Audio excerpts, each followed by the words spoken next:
তো সকালবেলায় কি রান্না করব? দেখো, কলমি শাক নিয়ে এসেছিলো, কলমি শাক ঘন্ট করলাম আলু আর বেগুন দিয়ে, আর করলাম পনিরের ঝোল। তারপরে এই যে কমপ্লিট করে এখন এই যে ছেলেকে তুলতে আসলাম, ও এখনো ঘুমোচ্ছে। আর আমি যাব 12টার দিকে বের হব।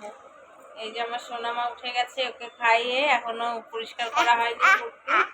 আ আ তো চলো, সারাদিন সাথে থাকো, আশা করি তোমাদের আজকের ব্লগটি খুব ভালো লাগবে।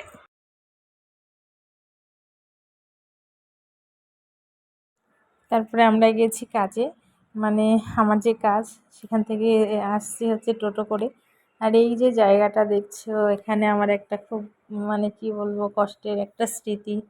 কারণ এখানে না শ্মশান আছে, আর আমার বাবাকে এখানেই দাহ করা হয়েছিল। তো আমি যখন আসছিলাম তখন অতটা এসে পড়ছে না, যখন আমি ভিডিওটা এডিট করছি, ভয়েস দিচ্ছি, তখন দেখে মনে হলো এই জায়গাটাতেই। সত্যি মানে কি বলবো, যাদের বাবা নেই তারাই বোঝে বাবা কি জিনিস। এসছি ডিউটি থেকে 4টের সময়, আজকে ডিউটি ফিল্ডে গেছিলাম। আর এসে আমার সোনামাকে খাইয়ে আমি ভাত খেয়ে নিয়েছি। তারপর আমার সোনা পাপাকে ঘুম পাড়িয়ে দিয়েছি, না পাপা? হ্যাঁ, তুমি ঘুমিয়েছো না সোনা আমার? এখন ঘুম থেকে উঠলো, এখন 6:30টার সময় উঠেছে। ওঠার সাথে সাথে খাইয়ে দিয়েছি। আর ওর দাদা ভাই গেছে আমার সাথে ওর মামা বাড়িতে ঘুরতে, 2 দিন থাকবে তারপরে আসবে। না মা, বলো দাদা ভাই নেই।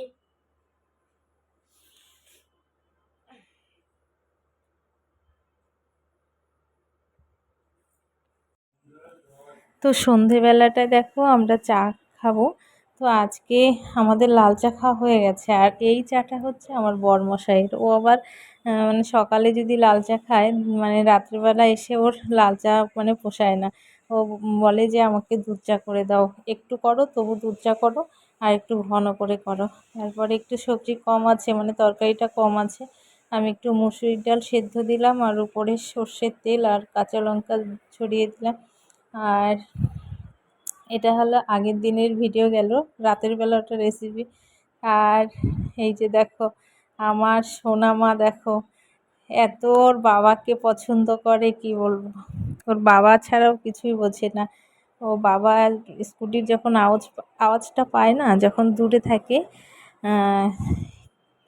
কি যে মানে মানে না দেখলে বিশ্বাস করতে পারবে না কীরকম করতে থাকে। পাপা পাপা করতে থাকে, মানে ওর পাপা ওর কাছে সব। মানে পাপার কাছে গেলে ওর শান্তি। দেখবে কিভাবে আদর করবে, মানে একটু মোবাইলটা দেখবে, এই করবে। আর এখানে মা ভাত খাচ্ছে, আর ওর বাবাকে গলাটা জড়িয়ে ধরবে, এটা মানে এটা যাবে ওটা যাবে। আর ওর বাবা মোবাইলটা চালিয়েছে, ও নাচ করছে দেখো। মানে ভীষণ আদর করে ওর বাবাকে, খুব ভালোবাসে। রাতের বেলা যখন চোখটা খোলে, পাপা, ওর একটাই কথা পাপা। মেয়েরা বোধহয় এরকমই হয়।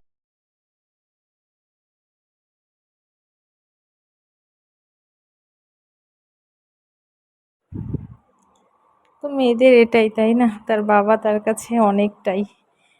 আর ওর বাবা ওকে ভীষণ ভালোবাসে। যখন ছেলে হয়েছে না, তখন অতটাও গুরুত্ব দিত না ছেলেকে, ভালোবাসতো, ভীষণ ভালোবাসতো। কিন্তু মেয়েকে না একটু অন্যরকমই যেন আদর ওর বাবার কাছে। এখনও মাঝে মধ্যে বলতে থাকে, দেখো এত ছোট, ওর প্রতি কি একটা মায়া, কি মানে কি বলবো, ছোট বাচ্চা যখন শ্বশুরবাড়ি যাবে তখন কেমন লাগবে। আর যেই মেয়েদের শ্বশুরবাড়িতে কষ্ট দেয়, তাহলে তার মা বাবার কতটা কষ্ট হয়। তো চলো, আজকের মতো এ পর্যন্তই, ভালো থেকো।